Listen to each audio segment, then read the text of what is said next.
जय हिंद स्टूडेंट्स, एक बार फिर से आप सभी का स्वागत है आपके अपने YouTube channel easy English classes bye Dhirendra Singh Rajawat में। जैसा कि मैंने अपने पिछले वीडियो में आप सभी से बताया था कि हमारा जो अगला वीडियो होगा वो एक्टिव पैसिव पर होगा। और मैं जानता हूं कि निश्चित तौर पर निरंतरता ही किसी भी क्षेत्र में सफलता के लिए एक बहुत ही अभिन्न पहलू माना जाता है, निरंतरता को। और मैं निरंतरता के साथ में ये वीडियो अब तक नहीं पहुंचा पा रहा हूं। उसका कारण ये है कि मैं किसी संस्था के लिए कार्य करता हूं जहां पर इतनी ज़्यादा व्यस्तता हो जाती है कि उसके बाद में मुझे पर्याप्त समय नहीं मिल पाता है। लेकिन मैं फिर भी कोशिश करता हूं कि सप्ताह में कम से कम 2 या 3 वीडियोज़ कम से कम आप तक पहुंचा दूं। क्योंकि ये तो बात बिल्कुल तय है कि जब हमें जीवन में कुछ करना होता है और इस करने के लिए जब हम बिल्कुल अपना मन बना लेते हैं, पूर्णतः ये सोच लेते हैं कि नहीं हमें इस काम को करना है, तो कितने भी आप व्यस्त बने रहें, निश्चित तौर पर किसी भी क्षेत्र में हो आप, आपको उस कार्य को करने के लिए अवसर मिल ही जाता है। हालाँकि ये मैं ज़्यादा समय ना लेते हुए इन चीज़ों में मैं आपको सभी को फिर से जोड़ना चाहूँगा एक्टिव और पैसिव वॉइस के लिए। जहाँ तक हमने आपसे बोला था कि अगली जो क्लास होगी तो हम बहुत बेसिक से शुरुआत करना चाह रहे हैं। बिल्कुल बेसिक कॉन्सेप्ट को समझते हुए आगे बढ़ेंगे कि एक्टिव पैसिव की आवश्यकता क्या है। हालांकि हमें बताया जाता रहा है और हम पढ़ते रहे हैं। हमने अब तो आजकल ऐसा समय चल रहा है कि एनसीईआरटी में और इंग्लिश की अगर बात की जाए तो सीबीएसई आप स्कूल में देख लें या आईसीएसई बोर्ड कहीं पर भी बात करें, तो जो चीज़ें आज के कुछ एक साल पहले यूपी बोर्ड में मैं बात करूं प्रमुखता से, या सामान्यतः राजस्थान बोर्ड है और भोपाल बोर्ड है, तो कहीं किसी भी बोर्ड में बात किया, ये जो चीज़ें शुरू होती थी वो नाइन्थ स्टैंडर्ड से शुरुआत होती थी। एक्टिव पैसिव हो या नरेशन हो, सिंथेसिस हो, इन सभी चीज़ों की। लेकिन अब अगर मैं वर्तमान परिप्रेक्ष्य की बात करूं तो आप सभी लोग ये पाएंगे कि इस समय जो ट्रेंड चल रहा है या जो सिलेबस वर्तमान समय में क्या चल रहा है कि जो भी स्टूडेंट्स हैं जो अभी एकेडमिक्स में हों या प्रिपरेशन कर रहे हों, बहुत ही शुरुआती स्तर से शुरुआत हो चुकी है एक्टिव पैसिव की। अगर एकेडमिक्स की बात करूं तो 5th स्टैंडर्ड से इनको इंट्रोड्यूस कराया जाने लगा है। और कंपटीशन की अगर बात की जाए तो हर कंपटीशन में कुछ एक दो सेंटेंसेस ऐसे आ जाते हैं कि इसका पैसिव क्या होगा या इसका एक्टिव में क्या होगा। Find out the error section में भी इसको रख दिया जाता है। तो किसी भी प्रकार से हम देख लें, निश्चित तौर पर अभी भी एक्टिव पैसिव वॉइस जो है वो ग्रामर का, व्याकरण का, इंग्लिश व्याकरण का, एक अंग्रेजी व्याकरण का एक अभिन्न अंग बने हुए हैं। चलो तो अब बात करते हैं बेसिक्स की। बेसिक्स में मैंने कहा कि किस तरीके से शुरुआत हो रही है, आवश्यकता क्या है। आओ चलो देखते हैं एक बार कि जो वॉइस ऑफ द सेंटेंस होता है, वॉइस ऑफ द जो वर्ब होता है, वो हमें यहाँ पर थोड़ा गौर करेंगे आप सभी लोग। The voice of a word tells whether the subject of the sentence performs और रिसीव्स द एक्शन। यानी कि किसी भी जो वर्ब होती है उसका जो वॉइस होता है, वो वॉइस ही हमें ये बताता है कि ये जो इसका जो सब्जेक्ट है उस वर्ब का, यानी कि जो ट्रांसिटिव वर्ब होगी, तो उसका जो सब्जेक्ट है वो एक्शन को परफॉर्म कर रहा है या एक्शन को वो रिसीव कर रहा है। जैसे हम थोड़ी देर के लिए बात करें, जैसे मैंने कहा कि अनुज राइट्स अ लेटर। अब यहां देखिए, हाँ, एक चीज को हमें और गौर करना पड़ेगा एक्टिव पैसिव में। हमेशा याद रखिएगा कि एक्टिव पैसिव में जो वर्ब आपको आवश्यकता होगी वो ट्रांसिटिव वर्ब होगी। कैसी वर्ब होगी? Transitive verb. ट्रांसिटिव वर्ब कौन सी वर्ब है? जो अपने लिए अपने आप को एक्सप्रेस करने के लिए यानी ऑब्जेक्ट की आवश्यकता पड़ती है। इनका जो इंपैक्ट जाता है ट्रांसिटिव वर्ब का, वो उसके ऑब्जेक्ट पर जाता है। तो ट्रांसिटिव वर्ब जो है, जैसे इसमें आप देखें, जो राइटिंग का जो इंपैक्ट जा रहा है वो क्या पे जा रहा है? लेटर पे जा रहा है। तो यहाँ हमने बात की कि ये जो वॉइस होता है, वॉइस ऑफ द वर्ब, यानी इस वर्ब का जो वॉइस है, ये हमें ये बताता है कि ये जो सब्जेक्ट है इसका, ये जो सब्जेक्ट है इस सेंटेंस का, ये परफॉर्म कर रहा है एक्शन को या रिसीव कर रहा है। तो आप देख रहे हैं कि यहाँ पर ये परफॉर्म कर रहा है। अगर वो परफॉर्म कर रहा है, अगर सब्जेक्ट परफॉर्म कर रहा है एक्शन को, तो वो एक्टिव वॉइस होगा। वो क्या होगा? एक्टिव वॉइस होगा। और हम देखें आगे, एक्टिव वॉइस में क्या होता है? The subject perform the action expressed by the verb. Verb के द्वारा जो एक्शन की जा रही है वो एक्टिव वॉइस में की जाती है। तो यहाँ पर ये एक्शन परफॉर्म की जा रही है, वो कौन कर रहा है? इसको परफॉर्म कौन कर रहा है? इसका जो सब्जेक्ट है वो कर रहा है। तो अब क्या करेंगे? अच्छा, पैसिव वॉइस की बात करें तो बात हो गई एक्टिव वॉइस की। हालांकि भी बहुत सारी बिंदु ऐसे हैं कि और चर्चा इस पे हो सकती है, लेकिन चूंकि अभी शुरुआत करनी है इसलिए हम जो मुख्य पहलू हैं उन पहलुओं को देखते हुए ही आगे बढ़ते हैं। तो ये तो बात हो गई एक्टिव वॉइस की। पैसिव वॉइस की आवश्यकता क्या है? तो मुख्यतः पैसिव वॉइस की आपको 3 जगह आवश्यकता पड़ेगी। पैसिव वॉइस की कहाँ आवश्यकता पड़ेगी? एक आपको आवश्यकता पड़ेगी पैसिव वॉइस की जहां पर आपको ये पता नहीं है कि कार्य का करने वाला कौन है। दूसरी आवश्यकता कहाँ पड़ेगी? दूसरी आपको जो आवश्यकता पड़ेगी वो तब पड़ेगी जब आपको किसी भी वाक्य के ऑब्जेक्ट को प्रधानता देनी है। जैसे मैं कहूं कि ग्रामोफोन की खोज किसने की थी? एडिसन ने। यहां पे हमने अपना जो मुख्य बनाया हुआ है वो क्या बनाया हुआ है? ग्रामोफोन को। तो अब मैं इस सेंटेंस को, अगर मैं इसको कहूं पैसिव वॉइस की मैं बात कर रहा हूं, क्यों आवश्यकता पड़ रही है? तो gramophone was invented by Thomas Alva Edison. हालांकि इस बात को एक्टिव वॉइस में भी ऐसे कहा जा सकता है। तो Thomas Alva Edison invented the gramophone, मैं सेंटेंस की बात कर रहा हूं, तो ऐसे भी कहा जा सकता है। क्योंकि मुझे महत्व देना है ऑब्जेक्ट को, मुझे ग्रामोफोन को इंपॉर्टेंस देना है, तो कहने का आशय यह है कि जब हमें महत्व देना होता है किसी ऑब्जेक्ट को तो हम पैसिव वॉइस का यूज करते हैं। तीसरा हम कहां पर यूज कर सकते हैं? एक्टिव और पैसिव वॉइस में हमने अभी बात की कि पहला यूज होगा जब आपको पता नहीं होता है कि कहां पर हमें कार्य का करने वाला कौन है। दूसरी बात हमने आपसे ये की कि जो हमें महत्व देना होता है किसको, जब हमें महत्व देना होता है पैसिव वॉइस में कि इसका वो करने वाला कौन है, यानी जो उसका ऑब्जेक्ट है उसको महत्व देना होता है। और तीसरी बात जो हमें एक्टिव पैसिव की आवश्यकता पड़ती है तो वो हमें पड़ती है कि जब हमें किसी भी चीज को एक्सप्लेन करते समय हमें ये व्यक्त करना है, भाषाई तौर पर जब हमें व्यक्त करना होता है कि जो हमारी बात है उस बात पर जोर देते हुए ऑब्जेक्ट को संदर्भ में हम, अब मैं क्या बात कर रहा हूं, चलो थोड़ा देखते हैं इसे। हालांकि चलो इसका चलो पैसा देख लेते हैं थोड़ा। A letter is written by Anuj. चलो, हालांकि मैं आपसे बात कर रहा था कि किन जगह, तीन जगह पर आवश्यकता पड़ सकती है पैसिव वॉइस की, तो उसमें मैंने जो आपको दूसरा एग्जांपल दिया था कि जहां मैंने कहा था कोई साइंटिफिक इन्वेंशन की बात मैंने की थी आपसे।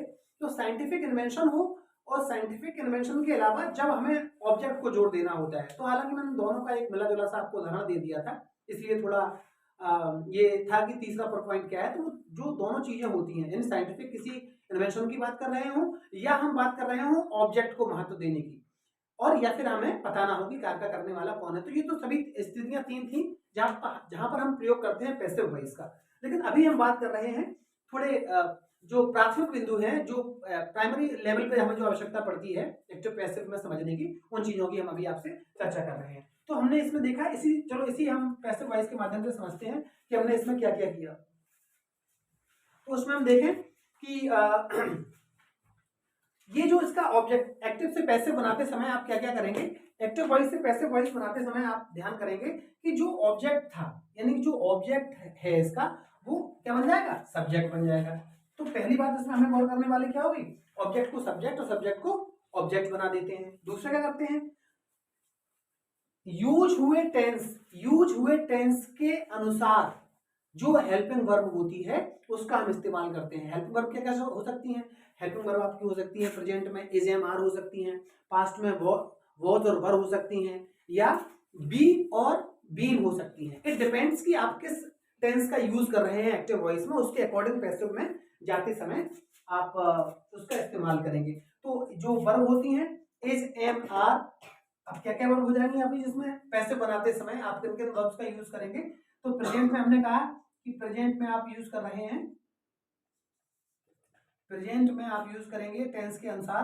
आप जैसे अगर प्रेजेंट इंडेफिनिट है तो उसमें आप इज एम और आर का यूज करेंगे, और अगर कॉन्टिन्यूअस टेंस है, प्रेजेंट में भी अगर कॉन्टिन्यूअस है तो उसमें आप बीइंग का यूज करेंगे। ठीक है, तो ये प्रेजेंट में हमने बात की। अगर हम बात करें पास्ट की, तो पास्ट में आप वॉज और वर का यूज करेंगे।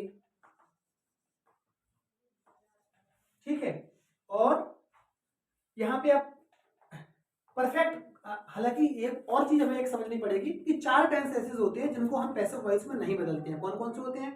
Present perfect continuous tense, past perfect continuous tense, future perfect continuous tense और फ्यूचर कंटिन्यूअस टेंस। यानी कि ये वो चार टेंस हैं जिन टेंसेस में हमें पैसिव जिनका नहीं बदला जा सकता है। ये वो चार टेंसेस होते हैं। तो हमें कुल मिलाकर के 8 टेंसेस को करना होता है। और जो फ्यूचर की बात होती है तो उसमें बस क्या होता है कि पैसिव में बनाते समय आप विल और शेल के साथ में बी के साथ, विल बी और शेल बी के साथ में विल बी या शेल बी आपके सब्जेक्ट के अनुसार, और हमेशा क्या करते हैं हम वर्ब की थर्ड फॉर्म, पैसिव बनाते समय हमेशा वर्ब की थर्ड फॉर्म का हम हमेशा इस्तेमाल करते हैं।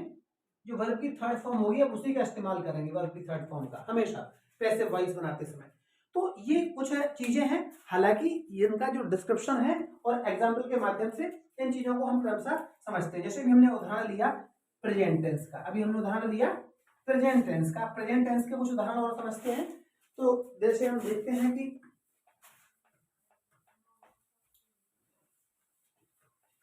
थोड़ा इस चीज को अच्छी तरीके से समझ लेते हैं और फिर इसके अलावा कुछ चीजें होती हैं परिवर्तन के तौर पर, क्या क्या चीजें होती हैं वो भी हम आपको बता देंगे। और मैं आपको ये बताता चलूं कि इसके जो नोट्स या एक्सरसाइज है वो आप हमारे विजिट करेंगे चैनल पे, और हमारी जो डिस्क्रिप्शन है उसमें आपको लिंक मिल जाएगी हमारे टेलीग्राम चैनल की। तो टेलीग्राम से आप वहां से जो हमारी इसकी जो भी पीडीएफ है उसमें आपको एक्सरसाइज या इसके जो नोट्स हैं जो वो आपको वहां से आप डाउनलोड कर सकते हैं और एक्सरसाइज कर सकते हैं। एक्सरसाइज करने के बाद में जो या आप एक्सरसाइज में से या आप जो अपने घर पे अपने सिलेबस में जो चीज पढ़ रहे हैं वहां से आपको जो भी क्वेश्चंस होते हैं तो वो आप हमें हमारी ID please send your mails at gmail.com पर, please send your mails at gmail.com। मैं आपको बता दूं जो आईडी है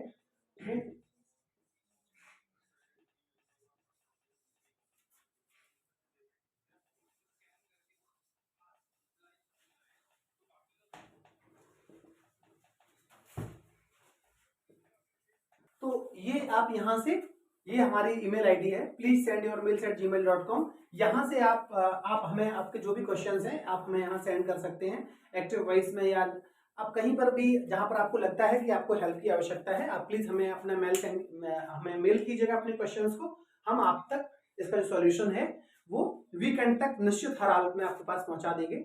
और पहले तो वैरायटी बेसिस पे कोशिश ये करेंगे कि जल्दी से जल्द हम आपका आंसर दे सकें। इन केस अगर नहीं हो पाता है तो वीकेंड पर निश्चित ही, यानी कि सैटरडे संडे तक आप तक इसका सॉल्यूशन निश्चित ही पहुंच जाएगा। तो हम बात कर रहे थे अभी एक्टिव से पैसिव में चेंज करने की, और एक्टिव पैसिव में हमने भी बात की कि वॉइसेस, जैसे जिस वर्ब का वॉइस जिसमें सब्जेक्ट परफॉर्म कर रहा है तो वहां पर उसका वर्ब का जो वॉइस है वो एक्टिव हो जाता है और उसे हम एक्टिव वॉइस कहते हैं। और जिसमें जो सब्जेक्ट है वो वर्ब को अगर रिसीव कर रहा है तो वहां पर वो पैसिव वॉइस हो जाती है और वर्ब की वॉइस पैसिव हो जाती है, इसे हम पैसिव वॉइस कहते हैं।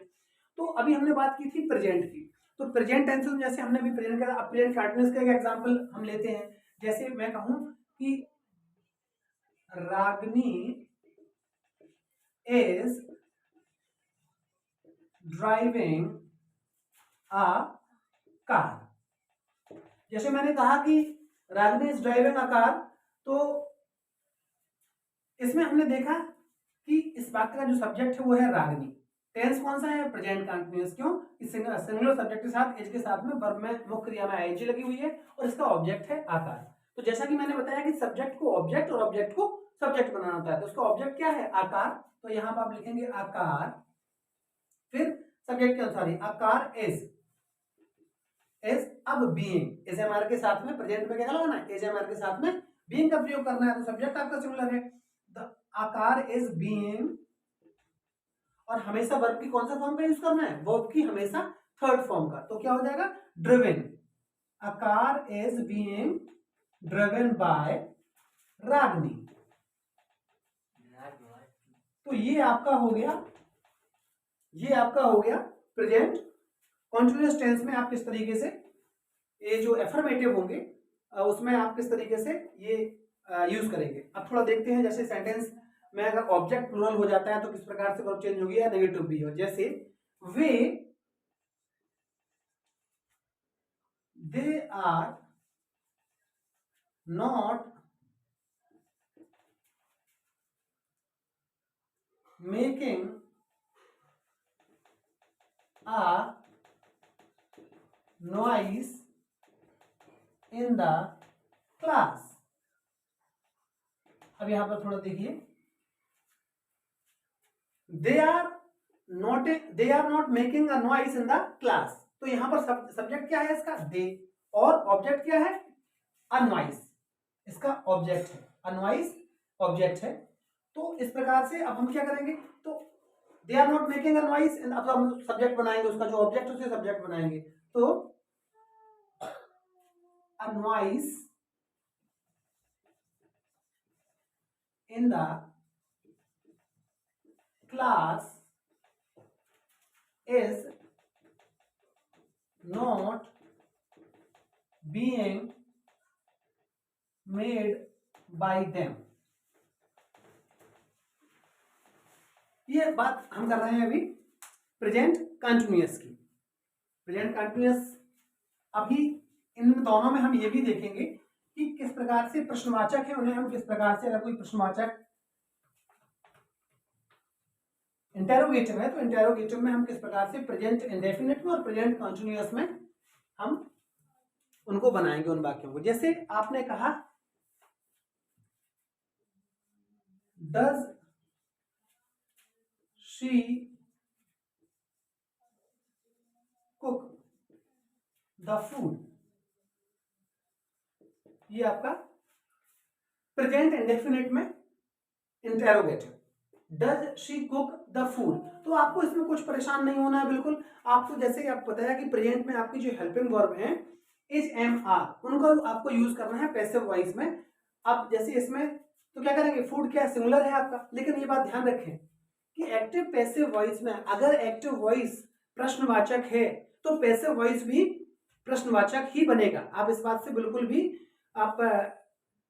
दुविधा में ना आए कि क्या पैसिव भी प्रश्नवाचक बनेगा या नहीं। ऐसा नरेशन में होता है कि नरेशन का ये नियम रहता है कि अगर नरेशन प्रश्नवाचक, अगर डायरेक्ट स्पीच अगर प्रश्नवाचक है, इनडायरेक्ट स्पीच कभी भी प्रश्नवाचक नहीं बनता है। लेकिन एक्टिव वॉइस में अगर एक्टिव वॉइस प्रश्नवाचक है तो पैसिव वॉइस भी उसका प्रश्नवाचक बनेगा। कैसे बनेगा वो देखते हैं।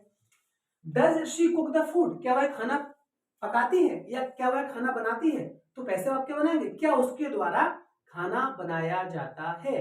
क्यों आपको इस बात को ध्यान रखना है, इसलिए ध्यान रखना है कि आपका वही बेसिक कॉन्सेप्ट जो हमने वीडियो के शुरुआती दौर में ही आपसे कहा था कि आपको बस ये देखना है कि जो आपकी ट्रांसिटिव वर्ब है उसका जो सब्जेक्ट है वो सब्जेक्ट वर्ब जो एक्शन है उसको रिसीव कर रहा है या परफॉर्म कर रहा है। अगर परफॉर्म कर रहा है तो एक्टिव वॉइस है, और अगर वो उसको रिसीव कर रहा है तो वो पैसिव वॉइस है। तो यहाँ पर वो परफॉर्म डज, अभी यहाँ पूछा जा रहा है कि क्या वह खाना बनाती है, यानी कि जो वर्ब है उसका जो वॉइस है वो क्या है, एक्टिव है।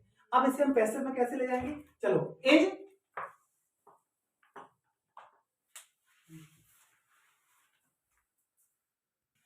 देखते हैं। तो अब ये सिंगुलर है आपका ऑब्जेक्ट, तो सिंगुलर वर्ब सिंगुलर में क्या लेंगे आप, इज, तो is food, is the food, the food cooked bye हर। क्योंकि अभी ये जो शी, ये जो प्रोनाउन है अभी यहाँ पे सब्जेक्टिव केस में था, जब ये ऑब्जेक्टिव केस में जाएगा तो इसके ऑब्जेक्ट जब बनेगा तो ऑब्जेक्टिव केस में जाएगा तो शी का आपका हर हो जाएगा। तो is the food cooked bye हर। अब ये बात हो गई प्रेजेंट इंडेफिनिट के इंटेरोगेटिव की। अब देखते हैं प्रेजेंट कंटिन्यूअस के इंटेरोगेटिव को।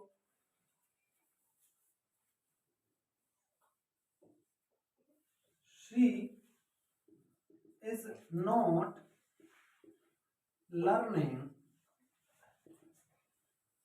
her lesson। मैंने क्या कहा, शी इज नॉट, सेंटेंस क्या है, she is not learning her lesson, वह अपना पाठ याद नहीं कर रही है। तो क्या करेंगे आप, फिर से आप जाएंगे, ऑब्जेक्ट क्या है, हर लेसन, तो हर लेसन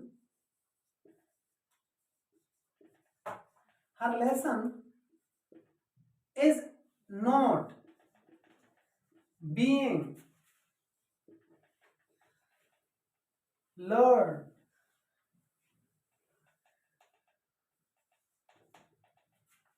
by her। तो अब इस प्रकार से ये बात हो गई प्रेजेंट कंटिन्यूअस की। अब हम देखते हैं प्रेजेंट कंटिन्यूअस के इंटेरोगेटिव को।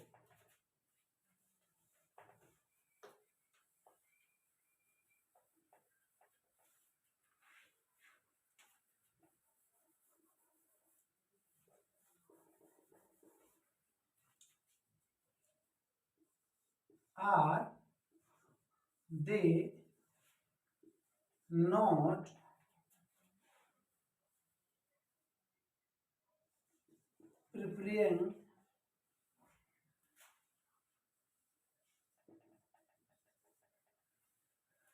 preparing the map,